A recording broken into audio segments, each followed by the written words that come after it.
Do you know the history between Ebomisi and Obonenyan?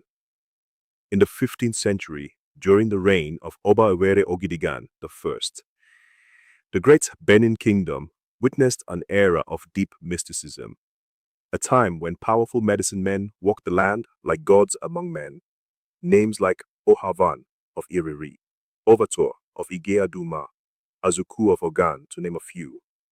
But among them all, two names echoed louder than thunder: Ebomisi and Obo Nenyan. One ruled through fear, the other through wisdom. And when these two forces finally met, history changed forever. Before we dive in, hit that subscribe button, like this video, and tell me in the comments, do you believe spiritual power can truly decide fate? The drums hit hard, fast, relentless. Gibam, Gibam, Gibam, as a man stumbled in the center of the quadrangle, sweat pouring down his face, his hands shaking around the iron staff. The crowd held its breath. "Stand it!" someone shouted. "Stand it, or you're finished!"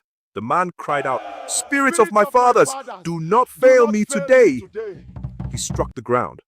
The staff wobbled, leaned, and fell. A deep silence swallowed the air. Then ropes. Tight. Final. From the shadows, Ebomisi stepped forward slowly, his coral beads clicking softly, his lips curling into a calm, terrifying smile. "Another one," he said quietly. "Take him away." The man screamed as he was dragged off. And the drums continued. Because Inugoneki, during the reign of Oba Eware I, this was not just a festival, it was judgment. Ebomisi stood tall in his compound, feared, across the Benin Kingdom. Born in Wuhan, whispered to have entered the world clutching a calabash-shaped deity. He grew into something more than human, or less. Every year, he invited medicine men from surrounding communities. They came dressed in charms, fortified in secrets, pretending bravery they did not feel, because refusing Ebomisi was not an option. "You will attend," his messengers would say, "and you will perform." Inside the sacred quadrangle, the rules were simple. Dance with the O-Sugan. O-Sugan was Ebomisi's mystical staff. Drop it. If it stands, which is called Bai Osogan in Edo language, then you leave. If it falls, you belong to Ebomisi, who will later unalive you to his deity. One trembling man once asked, "Why do you do this? Why kill your own kind?" Ebomisi leaned closer, his voice cold. "Because power must be proven." Year after year, no one passed. 7 medicine men, gone. Every year, the women played the beaded gourds, which is called ukusie in Edo language, or their rattling rhythms rising like spirits laughing in the air. The drums roared louder with each failure. Fear spread beyond villages. Men prayed before receiving his invitation. Wives wept silently. Still, they came, because fear of Ebomisi was greater than fear of death itself. One elder whispered to another, "One day, someone will defeat him." The other shook his head. "No one defeats Ebomisi." But far away, in another land, a name had begun to rise: Obonenyan.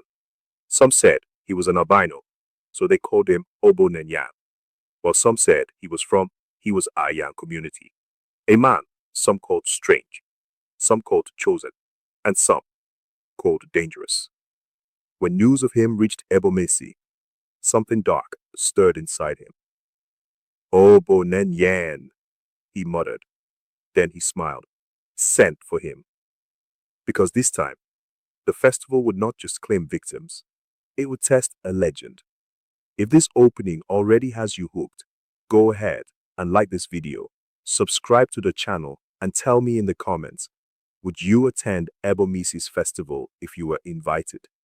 Because what happened next, no one in Benin would ever forget. When the message reached Obonenyan, he didn't celebrate. He didn't smile. He went silent. They have called you, his younger apprentice said, voice trembling. It is Ebomisi. Obo Nenyan exhaled slowly. I know. You cannot go, the boy insisted. No one survives this festival. Obo Nenyan turned, his eyes calm but heavy. If I refuse, I shame my people. If I go, I may not return. That night, he walked alone into the forest, carrying offerings in both hands. The air was thick, still, as though even the wind waited. He knelt before his deity. Osuniyon, hear Hear me me, out. he whispered. 7 Seven gods gods of of herbs, herbs guide guide me. me. Silence. Then the leaves stirred. A presence. A voice. Not heard, but felt. Sacrifice, it said. A mature he-goat. A 3-year cock. And listen well. Your life depends on obedience. Obo Nenyan bowed his head to the ground. I will obey. The next morning, he performed the sacrifice exactly as instructed. No mistake, no hesitation. As the blood touched the earth, his charm tightened around his wrist. Alive, awake, ready. Days later, he arrived at Ugoneki. The drums welcomed him, but not with joy, with warning.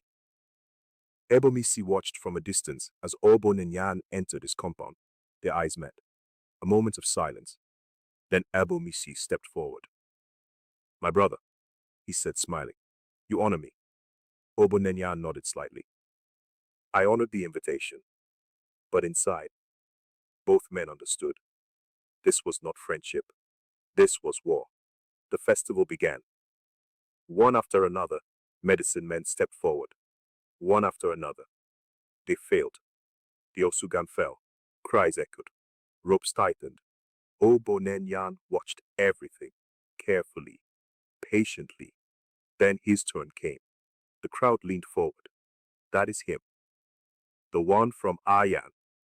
Let us see if he will survive. Obo Nenyan stepped into the quadrangle. The drums changed rhythm, slower, heavier. He lifted the Osugan and began to dance. If you're feeling the tension right now, don't forget to like this video and subscribe. Because what happens next is the moment that changed everything. As he moved, his charm whispered to him, not the center, not the center. He spun once, twice, then struck the staff down. At the edge, it stood. A gasp exploded from the crowd. Ebomisi's smile froze. Obo Nenyan lifted it again, danced again, then struck again at the edge. It stood. Now the crowd roared. He has done it. He has defeated Ebomisi. But Ebomisi said nothing. He only smiled. And in that smile was something far more dangerous than anger. For 7 days, Obo Nenyan remained in Ebomisi's compound, as tradition demanded. 7 days of smiles, 7 days of hidden tension, 7 days of watching eyes. Ebomisi treated him like a guest, but behind that calm face, something deadly was waiting. On the 7th morning, Obo Nenyan prepared to leave. He packed his belongings slowly. His apprentice whispered, let us leave quickly. Obo Nenyan shook his head. We leave with honor, or not at all. He stepped outside. Ebomisi was already waiting. My brother, Ebomisi said warmly, you have made history. Obo Nenyan nodded. History belongs to those who survive. Ebomisi laughed softly. Then let me walk you out. They walked side by side, followed at a distance by silent observers. The village faded behind them. The path grew quiet, empty, dangerous.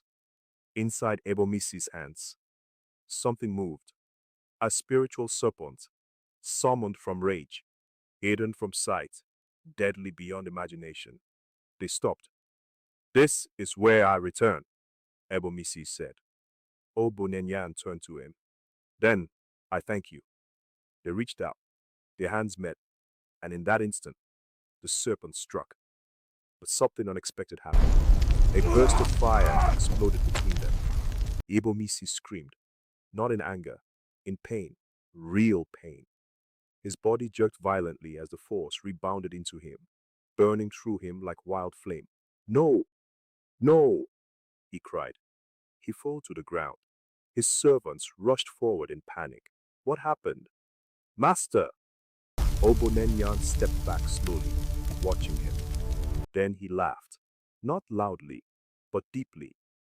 Uwa kandan vebe rain, he said in Edo language, meaning, you want to play with fire. The crowd that had followed from a distance froze in shock.